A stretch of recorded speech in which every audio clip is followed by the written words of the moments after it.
Welcome, everybody, to the next speaker in our speaker series. As you know, this is a series of speakers all focused on what leaders should know to lead innovation in hybrid and remote teams.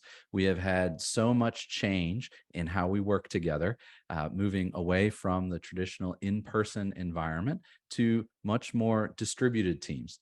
Now, in that time frame, society is also focused a lot more on diversity, equity, and inclusion. That is, that DEI term is very important in many companies today, much more than, let's say, 3 or 4 years ago.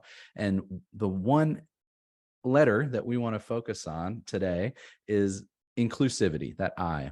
And we have an expert guest today to talk about inclusive, synchronous online communication. So that is the focus. Dr. Juhong Christie Liu is an associate professor and director of instructional design from the libraries of James Madison University. She leads the instructional design department in JMU's libraries to support instructional design projects, faculty community, and student success. Her research pursuits parallels her passion for teaching and mentoring graduate and undergraduate students. Her research focuses on instructional design for inclusive access to learning, discipline-based education research, DBER, teaching and learning with emerging technologies, evaluation and assessment in technology-mediated learning environments, and cross-cultural collaborative research. Juhong has a PhD degree in curriculum and instructional design and technology from Virginia Tech. She has published peer-reviewed journal articles and book chapters. Regularly, she presents at international, national, and regional conferences. She serves on the NSF, National Science Foundation review panels, and editorial boards of Tech Trends and Journal of Education Technology Development and Exchange, and reviews for journals representing EdTech research, including the Journal of Computer Assisted Learning and Educational Technology Research and Development. So you can understand why I am excited to have her here to share her expertise and have us all benefit from that. So without further ado, what else would you like to say to introduce yourself as we get into our interview today? Thank you, Kai. I appreciate this opportunity to interact with the larger lifelong learners.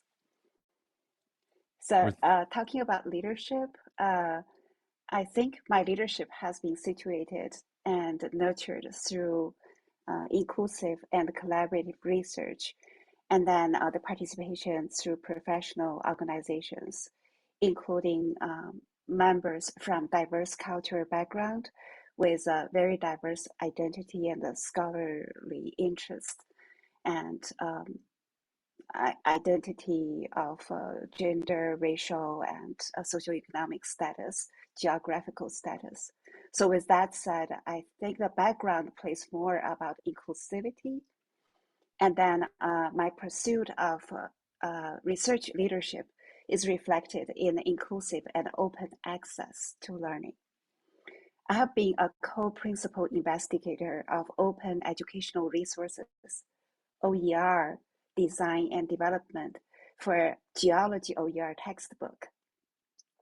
This project has been sponsored by National Science Foundation and Virginia Academic Library Consortium, and I have been collaborating with Dr. Elizabeth Johnson, a geology professor from James Madison University. Our project took our collaboration with colleagues from 4 other institutions in the United States between 2016 and 2020. Our textbook in OER, Intro to Petrology, turned out to be timely for users in 2020.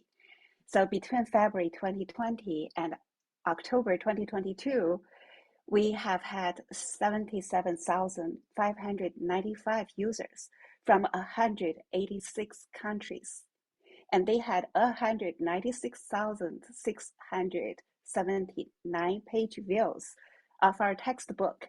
So that's the power of inclusive and open access to learning. And for I'm those also the lead instructional designer for the Shenandoah Valley Inclusive Coalition for a project with a grant by Virginia Board of People with Disability. And this project has been led by Dr. Tom Moran as the principal investigator. So we collaboratively, and I led the design and development of open and accessible training content with collaborators from multiple institutions in Virginia and West Virginia. The training has been utilized by users from East to West Coasts and presented at multiple international and national conferences. You had some questions? That's amazing. Yeah, I think for those that aren't used to academia, the idea is that often journals are published in a way that's difficult for them to be read because you have to subscribe to a journal or go to the library. You're talking about open educational resources, which is just means they're much more accessible online. For somebody that doesn't know the significance of something that's OER, how would you explain that briefly? So open educational resources in the sense of the projects I've been part of is usually a combination of content expert. And in this case, Elizabeth Johnson and Dr. Tom Moran have been the content expert in their respective area in geology and also in kinesiology for inclusive wellness training.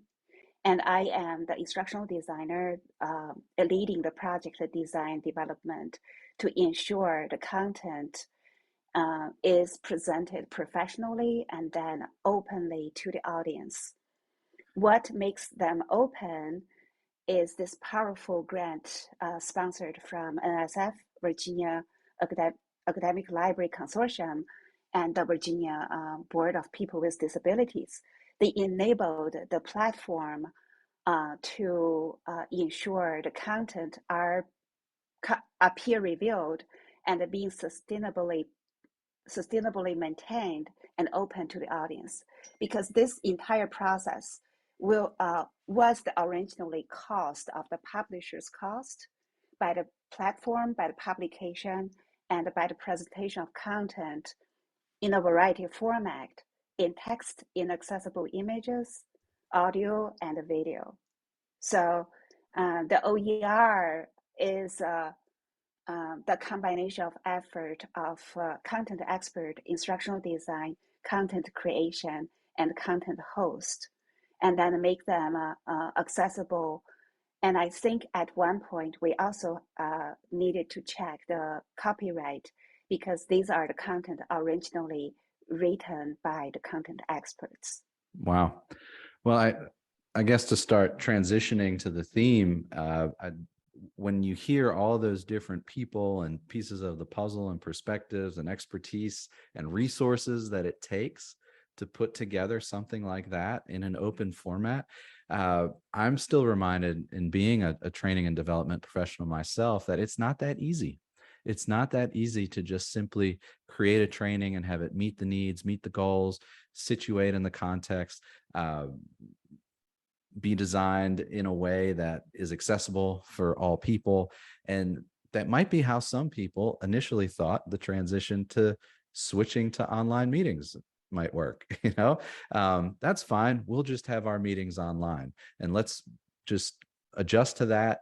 And along the way, we'll figure out how to remain inclusive and remain productive and remain engaging and keep team morale up. But it seems to me that from all your experience and what we're going to get into is much like what you were just saying, you're going to be able to share all of the various factors that people might be needing to consider when they're now faced with having inclusive online communities, as your presentation is titled.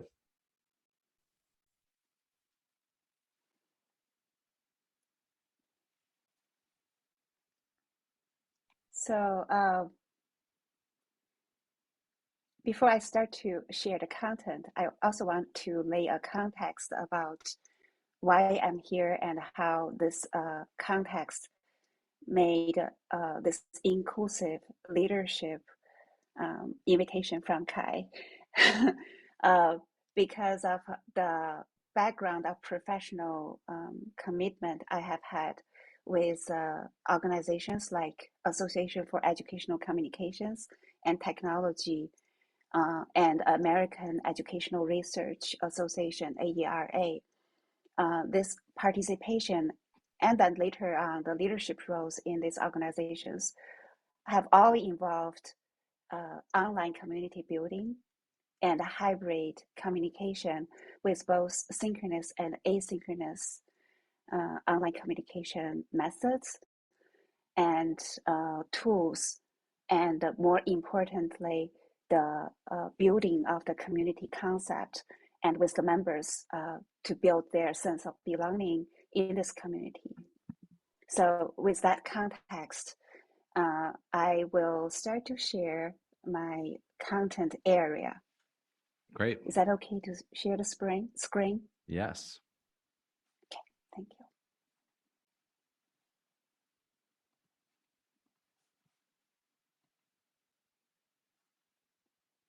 Can you see the screen? Yes.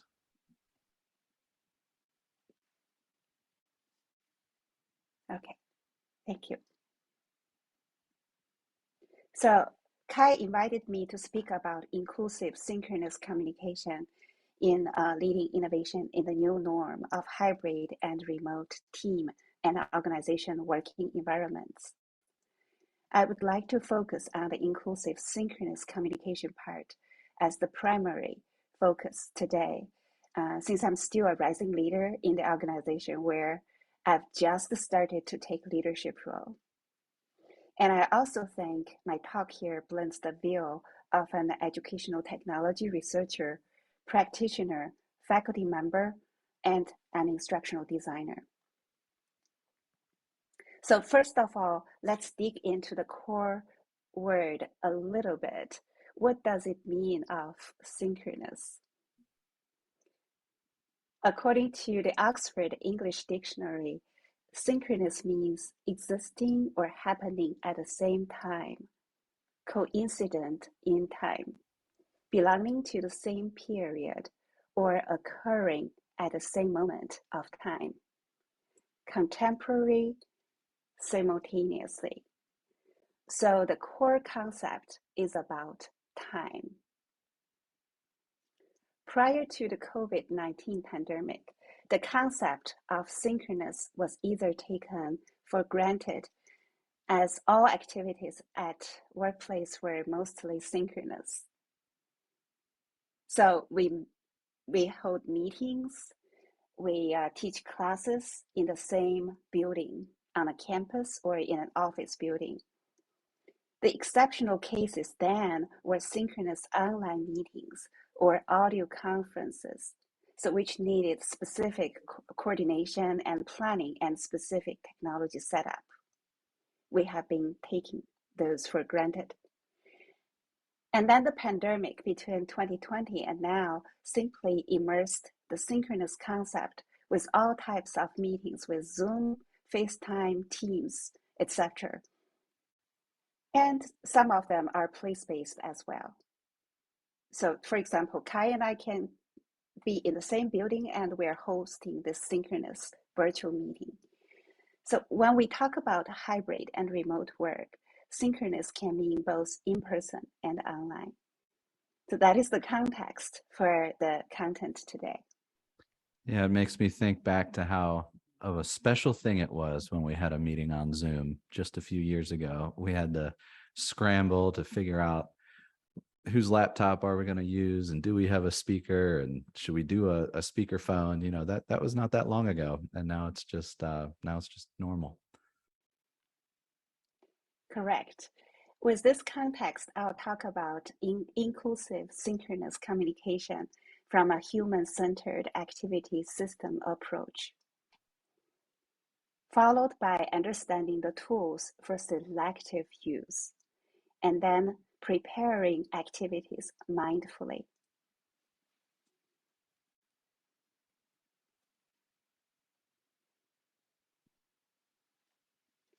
Presented here is a human-centered activity system, in person or online. The subject represents human beings. our activities in the system will lead to some kind of outcomes. The tools and media can be human thinking, articulation, whiteboards, sticky notes, and expressions with digital tools such as Google Jamboard. With the system, we form a community, co-develop rules, and divide up projects and tasks for fulfillment. To include individuals' diverse cultural, historical, socioeconomic status, gender, racial, and view identities, as well as diverse abilities and capabilities. The human-centered activities incorporate various principles to enable and empower inclusive and equitable activities.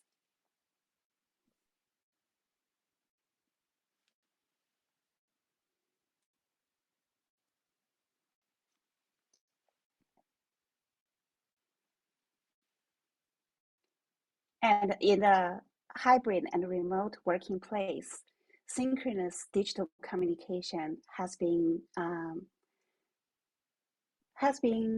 new and not new, but synchronous digital communication has been with education for more than 3 decades. According to a 2020 research by Dr. Curtis Bank, a professor of instructional system design from Indiana University. He is also a well-established scholar on distance and online learning. These synchronous communication tools range from text-based only, such as live chat, audio and text-based conferencing, and video conferencing with a variety of platforms. The pros and cons can vary depending on how synchronous activities are designed and implemented. For instance, discussion board in a learning management system can be used as a private, semi-synchronous meeting space for an organization. And so can the group functions, Microsoft Teams. Depending on institutional availability and user and technology capabilities, these text-based synchronous tools can possibly build inclusion into the communication and sustain participation.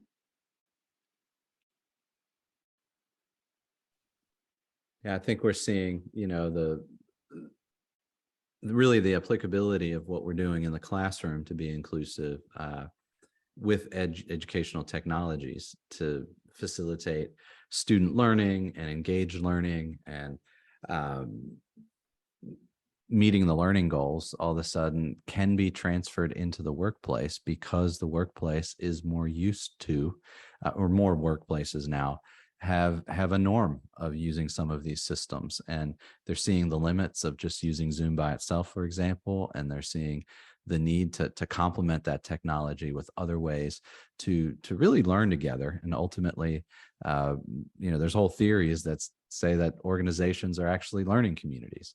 So it's not surprising that what you do to build learning communities in higher education can be applicable into the learning communities that are our workplaces. Correct. I appreciate your coherence in the metaphor of the workplace learning versus the higher ed learning. I would say it is correct. The hybrid environment was sort of pioneered by education, and then being introduced to workplace with this post-pandemic or transition to the hybrid and remote working place. And I'll share a little bit about that from Sharon stats after the content if you are interested about the workplace learning versus higher ed learning. Great. So we've talked about the human-centered learning activity system in the remote and hybrid learning with more principle-based and theory-based. It is also of crucial importance to be mindful with the preparation and operation with the tools, right? We do have a handful of tools these days, from our phones to computers to iPad, with the synchronous communication tools. So when working in a hybrid and remote environment, some working habits may need adaptation because of the constant transition of time and physical locations and switches between tools and related mindsets. In addition to scheduling physical working space, hybrid mode will also require the working team to select synchronous conferencing tools, collaboration tools, and alternative tools as backup plans. Workplace social connection tools also become important because the social atmosphere of a Cookie Friday may not be possible when various hybrid working schedules among team members. When selecting these tools, in terms of what, when, and how, it is recommended to have a team or organizational plan so that all members are aware of how and when to use these tools. So questions like the familiarity, are all members familiar with the specific tools? I'm sure Kai has checked with me about, are we familiar with Zoom? And am I sharing my screen today? So these are very important questions to start this recording. And then about access. For example, time zone can be very important. If I schedule a meeting with a colleague on the West Coast, I won't schedule that at 8 o'clock a.m. Eastern time, because that would be 5 a.m. of her time, right? So the access will be very important too. And then timing. If I schedule meetings now on the East Coast at 4:30 p.m. Eastern time, am I affecting my colleagues' childcare commitment? So about the timing. And then accessibility. Um, do I allow the Zoom live transcript when I set up the meetings? Do I need international interpreters, which is available now with platforms with the artificial intelligence-driven tools? So the accessibility can also be all set up from the host perspective. And then the privacy. Shall the meeting conveners check on convenience of conversation? So if it is a conversation of one-on-one touch base, and I know my meeting partner is in a public space, shall we remind each other? Shall we all wear headset? So these are the questions about privacy, respect to each other. And then for security, if we set up a meeting with a large public audience, do we have security measures in place? Do we have a division of roles of who mans the chat and who shares resources, and who is managing the wait room, and who is ensuring the questions from participants being answered, and who is ensuring the people in the wait room can be alerted of coming in to a breakout session. So these are the questions to ensure the inclusive synchronous conference. And the very last one is about alternative tools. When we set up hybrid working mode, with the human-centered mindfulness, if we had participants not able to join at the scheduled time, are we providing a human-centered backup plan for the participants or for colleagues, and sharing the vulnerability of ourselves so that people can feel they're included? So these are all the mindfulness involved in the preparation and operation. It's a great list of what to be mindful about that, maybe we're not always keeping in mind when we plan these meetings. And, maybe if these meetings were more of an anomaly, if these meetings were a one-off event, maybe we would think about this. But now we may have gotten into a habit of how we run some of these meetings and not keep all these things in mind. So this is a good reminder, whether we're planning a new event, a special event, or even our ongoing meetings that we have going on already. So thank you for this list. Thank you, Kai. So we're sort of leading to the aligning activities with goals and strengths based approach.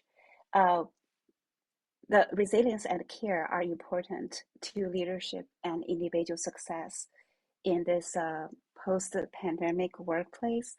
And as always, not only now, there are also variables that might not be foreseeable in synchronous communications.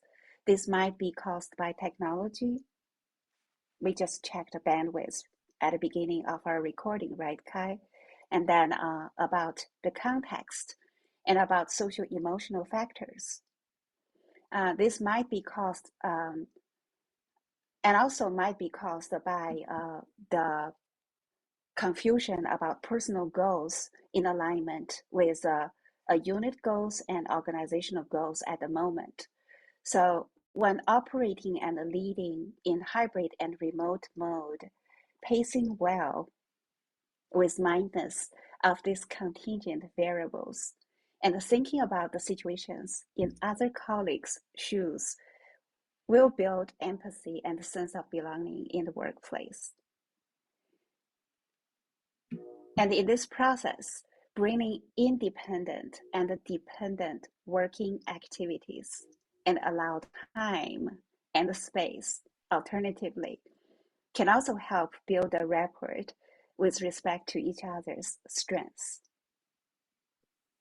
This seems to me to require a lot of relational communication from the facilitator or the leader or who is ever putting these meetings together to understand what these needs are and to be proactive in these inquiries about what works and what doesn't in a respectful manner. So that's not something we always think of either when we're planning a meeting. If we were all to meet in person in the conference room, it's just everybody show up in the conference room, and there's rarely much more thought beyond that. So if we're, what I'm getting from you is, we need to also be intentional about just showing up in the conference room, but it's not that easy to just fire up Zoom and expect everybody to have their needs be met.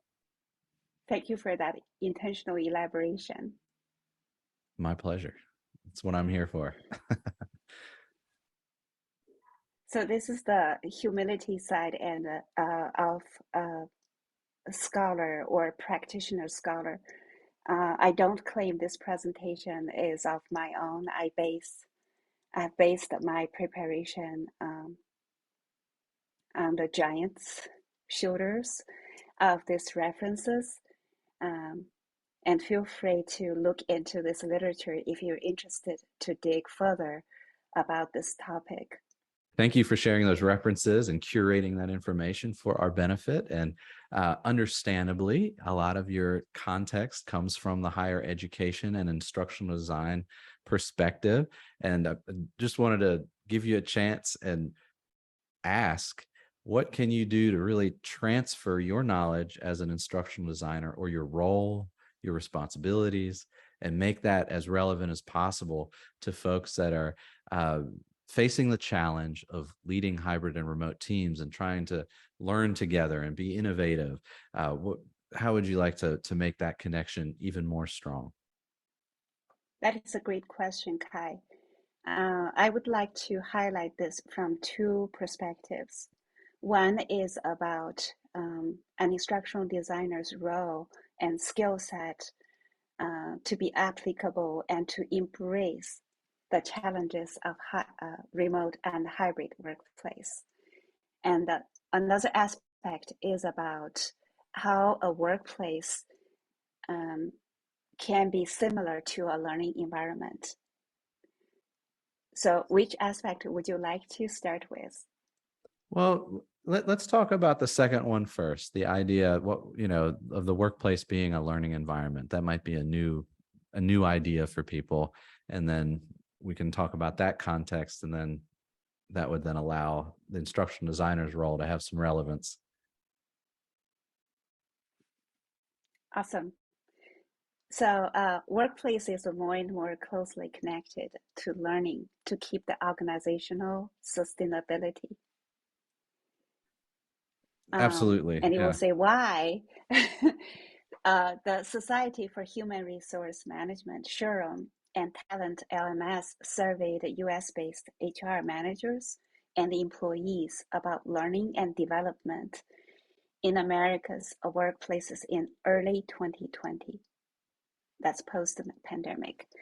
The context of the survey was indicated as, quote, the great resignation has sent workers to new jobs, but also into education and the rapidly expanding gig economy, leaving skills and knowledge gaps in almost every American company, closing quote. This survey provides the results about the demands of training as a retention and a growth strategy for organizations.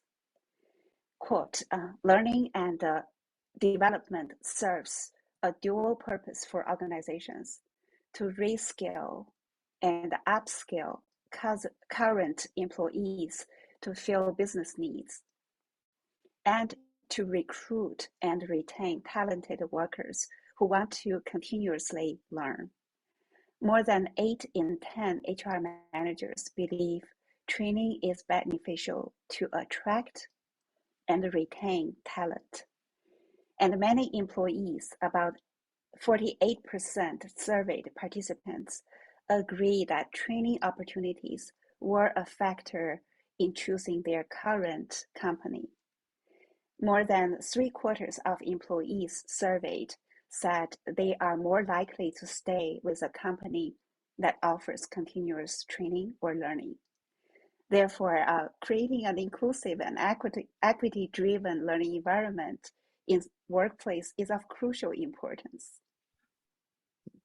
That's a great argument and consistent with a lot of the literature that I was reading here in my strategic leadership studies, where I have an organizational science concentration. And the idea of learning organizations is a well-developed construct. And if you are a manager or a leader or a CEO of a company or a small nonprofit, and you're not thinking about the learning environment intentionally, it's a huge opportunity for you to achieve the benefits that we just heard. But can every organization have an instructional designer? Can every organization benefit from instructional design principles? I think about your role here at James Madison University, where we have hundreds and hundreds of faculty. That we don't have hundreds and hundreds of instructional designers helping them. We only have a few. And that it's not the case that every organization can benefit from experts like yourself. So what would you say is achievable? What's your advice for organizations or leaders that want to think about intentional instructional design? Where would they start? What's your advice as an instructional designer? That is a great question. So instructional designers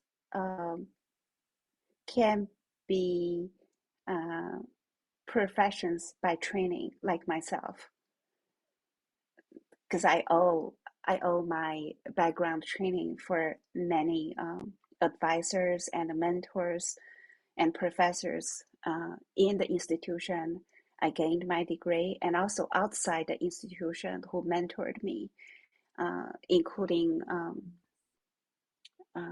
some very renowned professors and some practitioners and some international collaborators. So with that said, the needs of instructional design and what JMU does is our AHRD program actually has instructional design curriculum built into the graduate degree program, which is not named as instructional design, right? So there are instructional designers trained by the profession or trained with a parallel degree or curriculum choices, or with the later continued ed, which is your strengths area and where you're advocating these days. So with that said, instructional designers can also be found in training and in consulting and in not only in the education field, in industry, government, military, healthcare, corporate, and nonprofit settings.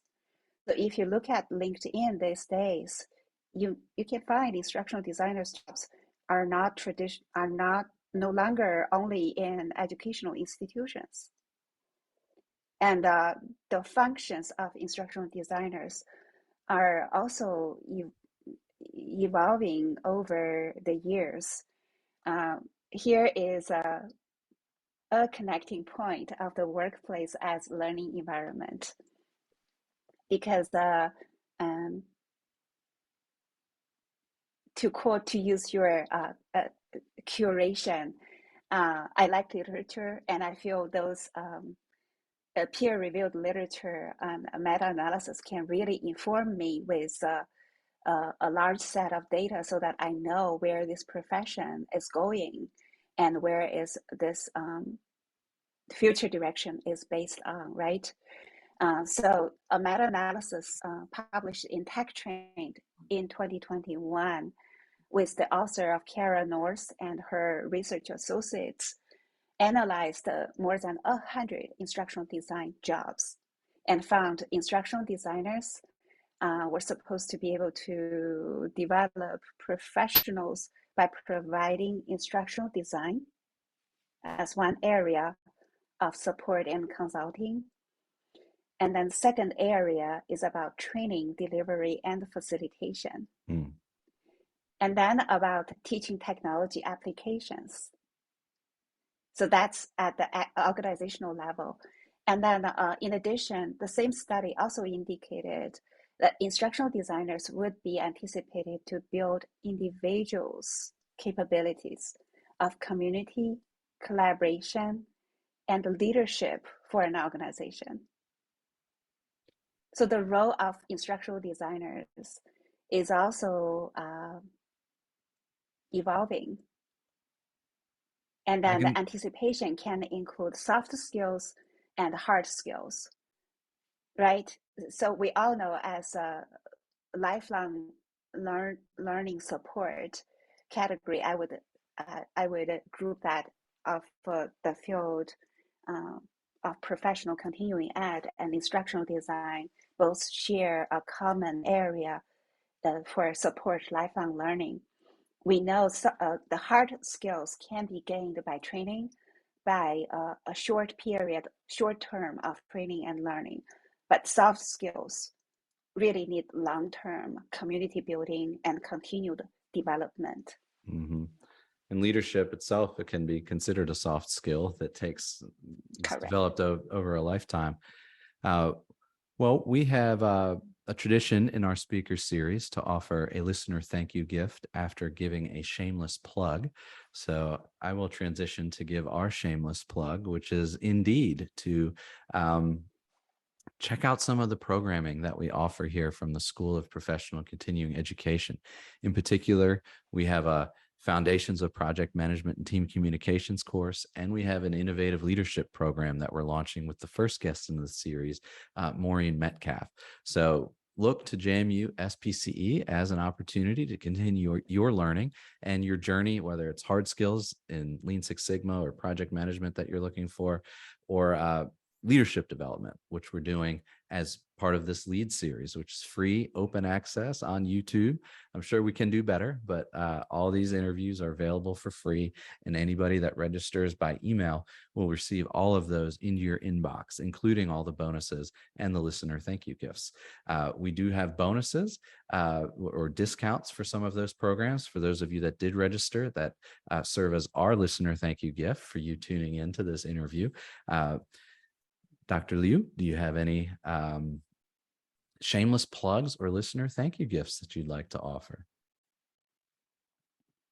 Thank you, Kai. I'm going to share the screen. Since we talk about inclusive and access to learning, I'm going to share some Creative Commons license publications by myself, and some of the readings I think can really help your speaker series, because so far I have watched all the speakers before this point.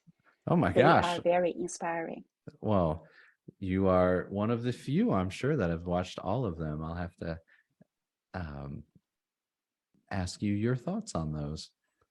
But okay, listener's gift, recommended readings. You have 3 here for us. Yes. So the first one is fresh off EDUCAUSE review in a couple of weeks ago, I think, by Dr. Stephanie Moore from New Mexico University. She has this piece of reclaiming resilience, building better systems of care. Because of the nature of this speaker series, I personally feel this has helped me to think about, as a leader in a technology facilitated environment, how to infuse resilience into the workplace with my colleagues, with the projects I'm leading. I hope this is helpful. This is of Creative Commons license, open access,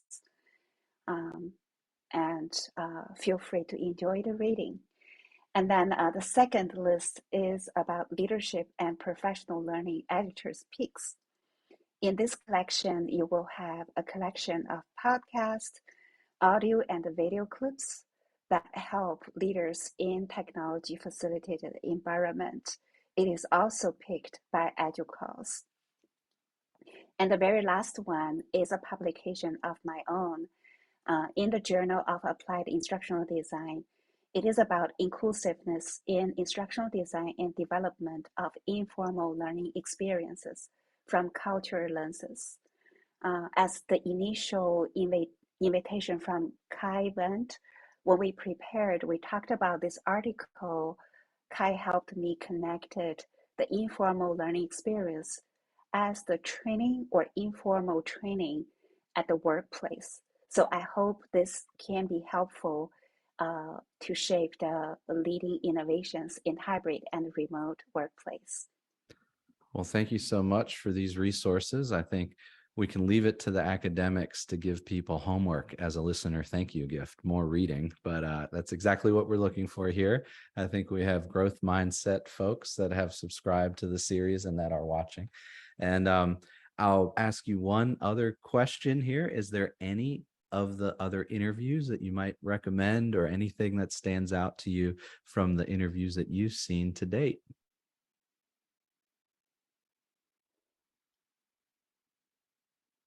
That is a great question.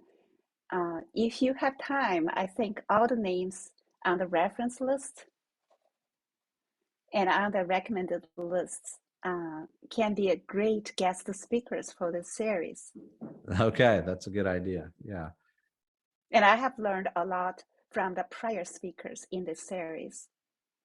Well, thank you Seriously. so much. Yeah, thank you for being a part of this series and sharing these resources. And if you are in the Central Shenandoah Valley, you can go to the libraries on campus here at JMU. They're public libraries, and you might even be able to see Dr. Liu up on the top floor of the new Rose Library across campus, where they have lots of really interesting educational technology and experts running around who care very deeply about how to create meaningful learning experiences. So I can't thank you enough for the care and attention that you put into this. And I think we'll all benefit from your interview and these resources. Thank you. Thank you, Kai. It is a privilege, and I'm honored being in the guest speaker series. Pleasure is ours. Thanks for listening.